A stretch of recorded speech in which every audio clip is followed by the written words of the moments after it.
warahmatullahi wabarakatuh.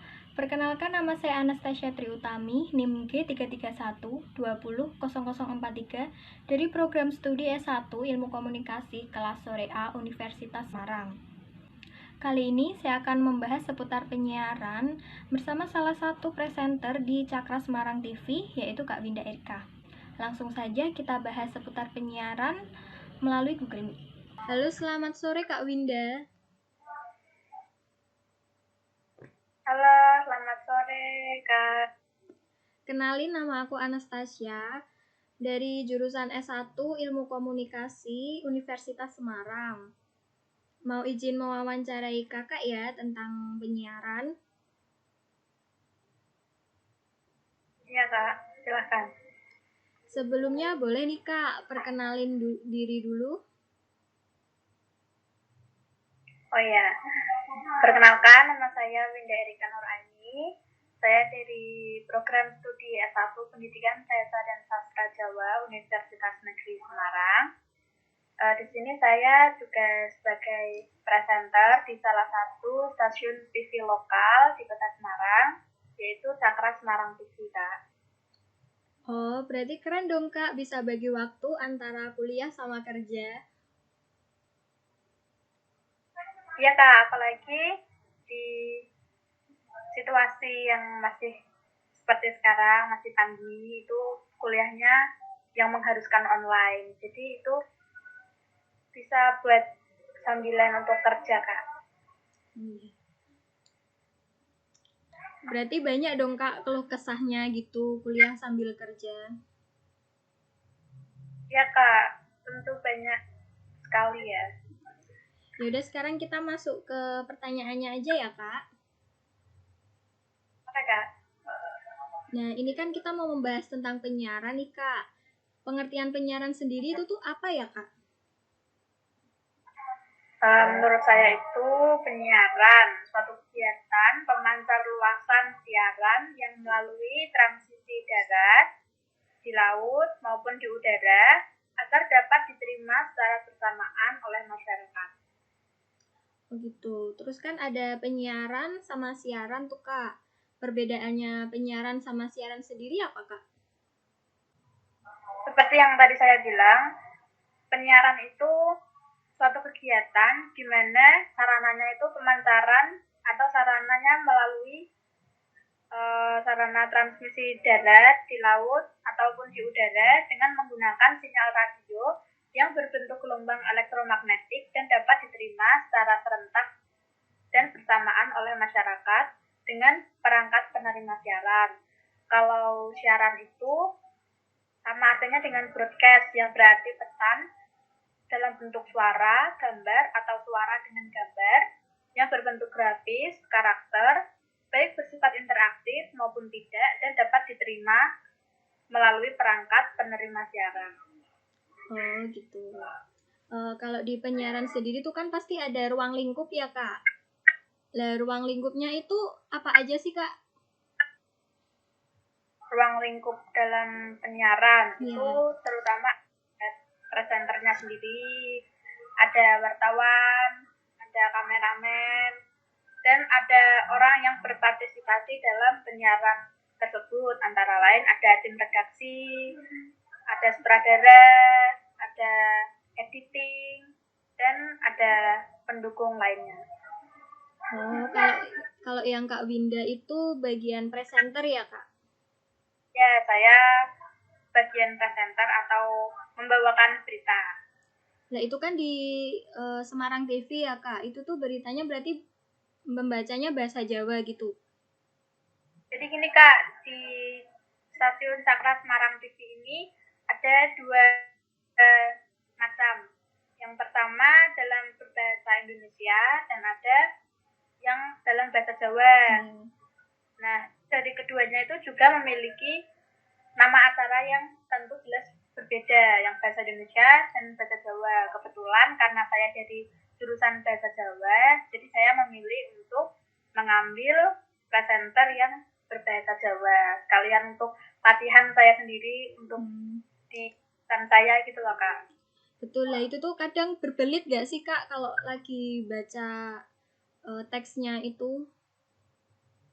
Iya Kak, tapi kalau menurut saya itu datang di tempat siaran itu lebih lebih enak gitu ya.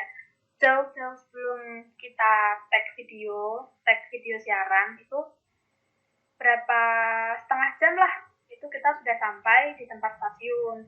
Lalu kita mempelajari teks sehingga ketika kita siaran nanti itu kan ada alatnya gitu ya Kak, alat monitor untuk teksnya. Nah itu kita tuh sudah tidak berbelit-belit dalam menyampaikan berita. Oh gitu ya Kak. Terus kita lanjut ke pertanyaan berikutnya ya Kak. Ya Kak. Kalau fungsi penyiaran itu apa ya Kak?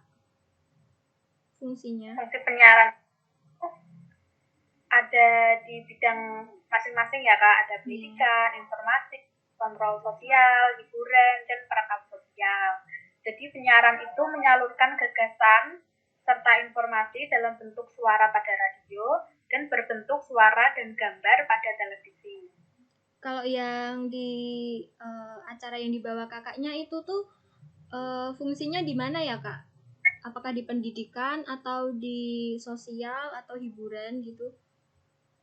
Pendidikan, hiburan, dan menurut saya lebih ke informasi sih Kak. Oh kayak berita gitu ya Kak berarti? Karena untuk memberikan kita semua masyarakat informasi dengan adanya berita yang sedang ada di sekitar kita. Oh gitu.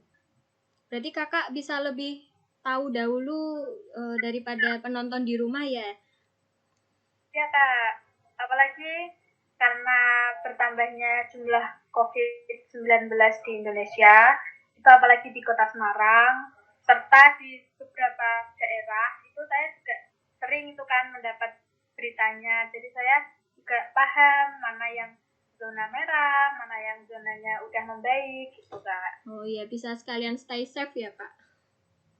Ya. Kalau media penyiaran itu apa aja ya Kak? Media penyiaran itu menurut saya yang lebih digunakan ya pada kegiatan kita sehari-hari itu lebih ke radio sama televisi sih Kak. Oh iya, yang lebih banyak penggunanya ya Kak? Ya, yang lebih banyak peminatnya juga ya Kak tentunya. Kalau penyiaran itu kan pasti ada tata cara gitu Kak. Itu ada undang-undangnya yang ngatur? Ada Kak, undang-undang tentang penyiaran itu Undang-Undang Nomor 32 Tahun 2002 mengenai penyiaran.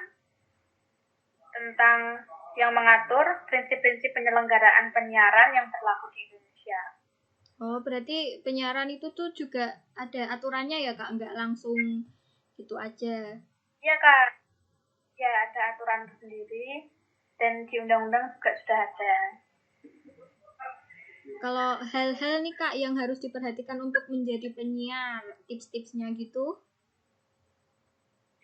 Yang pertama itu mempunyai artikulasi yang jelas agar masyarakat dapat memahami apa sih yang kita sampaikan, apa yang kita berikan informasi ke masyarakat itu harus jelas. Lalu mempunyai pernafasan yang baik karena saat berbicara pernafasan itu hal yang penting dan yang perlu dilatih. Nah kemudian juga ada mood kita juga harus baik. Kalau kita lagi nggak mood itu siaran jadi kurang sempurna dan yang nonton atau dengerin itu juga jadi malas. Lalu ada pengetahuan yang luas. Jadi biasanya sebelum kita siaran itu kita yang tadi saya ceritain ke kakak itu kita harus mempelajari teks bacaan. Kita harus tahu topik apa yang kita bawa, berita apa yang kita bawa agar saat penyiaran itu tidak disiarkan dengan terbata-bata atau terbelit-belit atau istilahnya biar nggak kagok gitu loh Kak, kita mempelajari dulu teksnya. Tapi kakaknya pernah nggak sih Kak kayak kagok gitu karena biasanya kan deg-degan gitu ya? Ya mungkin kalau kagok itu mesti ada ya Kak, apalagi waktu awal-awal jadi presenter itu kagok, terus belum bisa mengatur nafas, masih kesannya tuh kayak buru-buru kayak gitu. Apalagi kita kan menyiarkan dalam bahasa Jawa. Nah, dalam bahasa Jawa itu juga kata-katanya kan juga belum semua kata-kata dalam bahasa Jawa tuh kita paham. Jadi itu ada kata-kata yang kita mau ucapin tuh kayak susah, terus habis itu jadi kelihatannya jadi kagok dan malah salah. Oh, terus kalau gitu tuh kalau udah salah gitu dilanjutin aja. Oh ya, masalah itu ya, kesalahan teknis dalam kita bersiaran itu, apapun yang terjadi, mungkin jangan panik intinya kalau kita salah. Apapun yang terjadi, ya udah gitu. Oh, gitu. Nah, tadi kan udah hal-hal yang harus diperhatikan dalam menjadi penyiar ya, Kak. Kalau sekarang ini tuh cara menjadi penyiar yang profesional itu gimana ya, Kak? Waduh. Biar menjadi profesional. Iya. Yang pertama kita perlu adanya sikap disiplin. Karena penyiar tidak boleh telat dan harus tepat waktu ketika membawakan sebuah program acara. Dengan seperti itu kita juga dinilai gitu loh dengan pihak stasiun TV-nya. Kan kalau kita berangkatnya nggak disiplin, jam berapa gitu kita baru berangkat, itu kan juga kelihatannya nggak enak gitu kan Kak. Juga dinilai ya. Lalu ada penampilan. Kita juga perlu menjaga penampilan kita agar masyarakat atau penonton yang melihat itu merasa tertarik dengan acara yang kita bawa. Kemudian selalu siap dengan konsep, suka membaca, selalu ingin tahu, mengetahui risiko dan berani mengambil tanggung jawab. Tanggung jawab sebagai penyiar menurut saya yang sedang ini saya lakukan itu ketika kita ada tanggung jawab untuk menyiarkan berita. Tapi ketika kita tidak bisa pada jadwal itu, kita harus sebisa mungkin bertukar dengan teman lainnya agar acara tersebut masih bisa dilaksanakan, namun ada yang backupin gitu loh Kak. Jadi tanggung jawab kita tuh juga ada, meskipun kita nggak bisa hadir, sebisa mungkin kita tetap harus cari orang, wah siapa nih yang harus bisa gantiin saya. Nggak mungkin kan karena saya nggak bisa, terus acaranya jadi kosong gitu kan nggak mungkin. Nah itu kita juga perlu tanggung jawab yang besar. Dan kalau misal emang kita udah nyari orang, tapi ternyata emang nggak bisa, orangnya nggak ada yang bisa nge-backupin, itu kembali lagi ke diri kita sendiri. Kita sebagai penyiar, kita punya tanggung jawab itu, jadwal itu. Nah kita juga kalau emang udah nggak ada yang bisa nge-backupin, ya mau nggak mau, kita bisa nggak bisa, ya kita yang iya. Berarti harus ngorbanin kepentingan pribadi ya Kak? Iya, terkecuali kalau memang ada yang lagi itu kan situasinya penting dan sedang ada yang gantiin gitu kan, mungkin bisa ya kita tukeran jadwal gitu. Kan kalau memang bener-bener gak ada yang backupin, kita juga nggak mungkin lah kalau misalnya kita nggak bisa terus acaranya nggak jalan gitu kan, nggak mungkin ya kan. Tanggung jawabnya tuh harus penuh dalam kalau kita udah jadi presenter itu. Menurut saya itu yang paling penting. Tadi kakaknya bilang kan ada penampilan gitu ya Kak? Ya, itu tuh ada wardrobe-nya sendiri, apa itu dari rumah? Oh ya, kalau menurut saya itu dari dulu tuh ada Kak, wardrobe-nya tuh ada. Cuman karena mungkin ini lagi pandemi, untuk nggak memperbanyak karyawan gitu ya Kak istilahnya, itu dikurangi karyawan di Semarang TV agar meskipun nggak terlalu banyak karyawan tapi tetap bisa menggaji gitu kan ya Kak intinya. Jadi untuk saat ini di era pandemi ini untuk wardrobe, make up dan persiapan segala macam itu dari kita sendiri. Jadi selain kita bisa jadi presenter, kita juga harus bisa make up, kita harus bisa mengatur penampilan kita, dan itu tuh udah ada sejak kita seleksi gitu Kak. Jadi emang udah diberitahu sih Kak, kalau mau jadi presenter itu kita juga harus bisa ini, harus bisa itu. Pernah nggak sih Kak kayak tergesa-gesa karena belum make up, belum lagi mau siaran gitu? Iya, kalau saya kan juga anak kuliah ya Kak, jadi kan tugasnya juga banyak, saya juga ada organisasi lain. Nah, kalau saya lagi ada siaran itu, saya sebisa mungkin dari rumah itu udah make up Kak. Jadi sampai sana tinggal ganti baju, langsung mempelajari teks beritanya itu. Dan nanti sebentar kalau udah kurang berapa menit, udah mulai siap-siap dan mulai siaran. Oh gitu ya Kak. Terus kalau kesalahan penyiar yang sering terjadi itu apa aja ya Kak? Biasanya itu nggak ada persiapan siaran. Nggak ada persiapan siaran itu maksudnya juga itu Kak.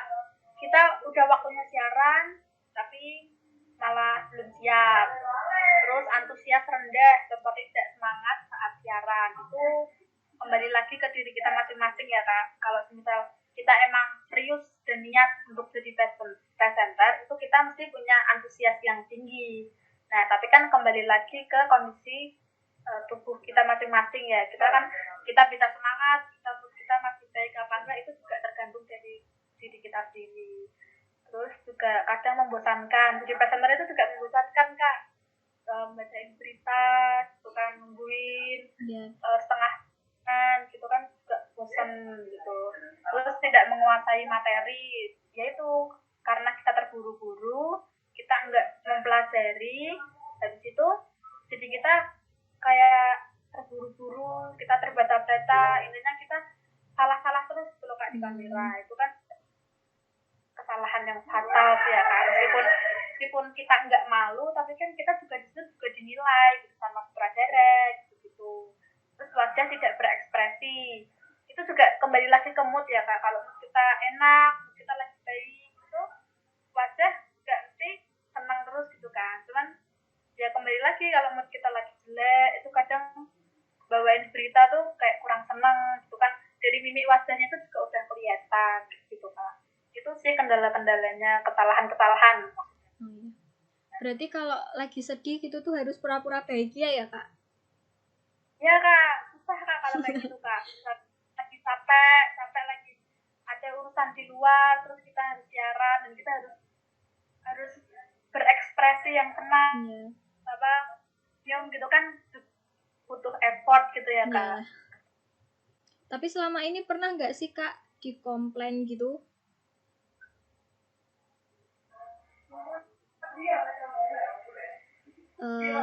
Selama ini pernah nggak sih Kak dikomplain gitu tentang moodnya apa tentang kesalahannya gitu? Iya, kalau saya itu biasanya dikomplain. Ya nggak dikomplain sih Kak, kayak diberi masukan gitu ya. Biasanya diberi masukan. Itu ketika kan gini ya Kak, kita kan dalam membawakan berita bahasa Jawa itu kita belum tahu pasti itu artinya apa gitu kan Kak. Nah, itu di kata-kata yang misalnya itu beritanya sedih gitu, tapi itu wajah kita malah agak terlihat agak senyum gitu. Terus habis selesai kita bacain berita, terus dibilangin sutradaranya gitu, tadi itu ya mukanya kurang sedih gitu. Itu kan pasti kan bawain beritanya sedih gitu. Terus misalnya kita bacainnya tuh terlalu cepat, waktu di monitor itu kan, monitor layarnya itu kita bacanya kecepatan gitu. Terus sutradaranya bilang pelan-pelan gitu intonasinya. Kan juga ada kan titik komanya juga produksi. Habis seleksi itu tuh biasanya kayak di training dulu, dikasih pelatihan gitu nggak sih Kak? Apa langsung ke on cam? Iya. Waktu seleksi itu ada 1 bulan kayaknya Kak. 1 bulan itu kita coba buat di depan kamera langsung. Nah, habis itu ketika dalam masa training itu kan kita juga diberi masukan ya kalau kita salah. Nah, jadi biar ke depan itu makin baik gitu. Oh iya Kak, kalau lagi siaran gitu tuh biasanya live atau tapping? Iya, kalau siaran itu kita secara live di stasiun Semarang TV di televisi ya. Itu ada di Semarang TV live. Setelah itu ada juga Kak live streamingnya di YouTube. Jadi waktu kita live itu juga ada live streamingannya di YouTube. Nah, biasanya live streamingannya itu kan juga bisa di-save gitu ya Kak, disimpan gitu di YouTube-nya. Terus ada juga ketika kita lagi siaran, habis itu video kita siarannya itu di-upload ke channel YouTube-nya Semarang TV agar orang yang ingin tahu informasi itu tinggal buka YouTube gitu kan Kak. Misalnya ada yang butuh informasi ini, butuh informasi itu, nah tinggal carinya di YouTube gitu Kak. Kalau yang nggak sempatnya lihat di TV gitu. Misalnya atau tugas-tugas kita perlu ada informasi tentang COVID nih, nah itu bisa dilihat di channel YouTube Semarang TV gitu Kak.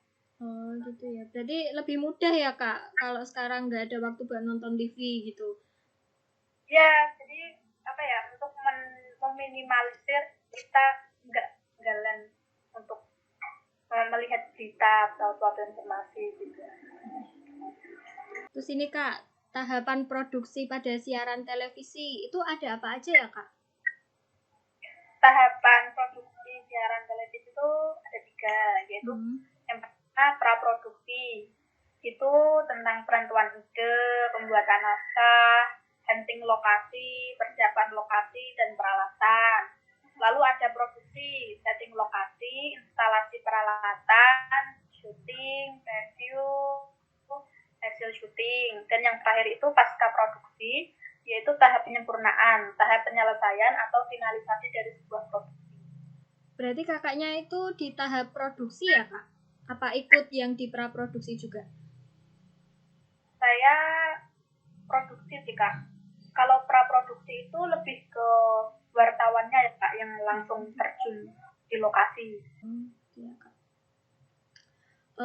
Kalau ini tuh kan masih banyak ya Kak yang pengen jadi penyiar gitu. Kasih dong Kak, kasih motivasi gitu biar kayak Kak Winda bisa jadi penyiar gitu. Gimana ya, motivasi untuk menjadi presenter itu kembali lagi ke diri kita masing-masing. Jika kita menyenangi hal-hal yang berbau memberikan informasi, komunikasi, kita suka ngomong, kita suka speak up di publik gitu, mungkin ada rasa ketertarikan dalam presenter. Nah itu menurut saya jika memang ada rasa seperti itu tuh kalau bisa dikembangkan. Terus kalau ada, cari tahu aja gitu kan kalau misalnya ada informasi tentang lowongan-lowongan. Ini ada satu pertanyaan lagi nih Kak yang buat saya penasaran itu, kakaknya sendiri kan kalau di UNES pasti kelas pagi ya Kak, gak ada kelas karyawan ya? Oh, ya. Terus kalau lagi siaran itu berarti siarannya malam? Iya, kebetulan saya siaran acara yang malam gitu kan. Cuman kadang ada kalau misalnya disuruh pagi juga ada. Cuman menurut saya kalau pagi pun juga enggak ngaruh kuliah saya sih, soalnya kalau siaran pagi itu biasanya jam 8 itu siaran, sementara kuliah saya itu mulai jam 9-an. Pertanyaannya cukup sekian dari saya ya Kak. Terima kasih banyak sekali sama Kak Winda udah berbagi tips, berbagi pengalamannya di menjadi presenter di Semarang TV ya Kak. Masya Allah. Ya Kak, sama-sama. Terima kasih. Semoga wawancara dengan saya sangat bermanfaat ya Kak, meskipun mungkin kurang bagi Kakak, cuman insya Allah akan bermanfaat gitu ya Kak. Sangat bermanfaat Kak. Terima kasih banyak ya Kak, sukses selalu. Salam dari saya. Ya Kak, sama-sama. Terima kasih kembali. See you. Nah, itu tadi adalah pembahasan mengenai penyiaran bersama saya dan Kak Winda. Terima kasih, mohon maaf bila ada salah kata. Wassalamualaikum warahmatullahi wabarakatuh.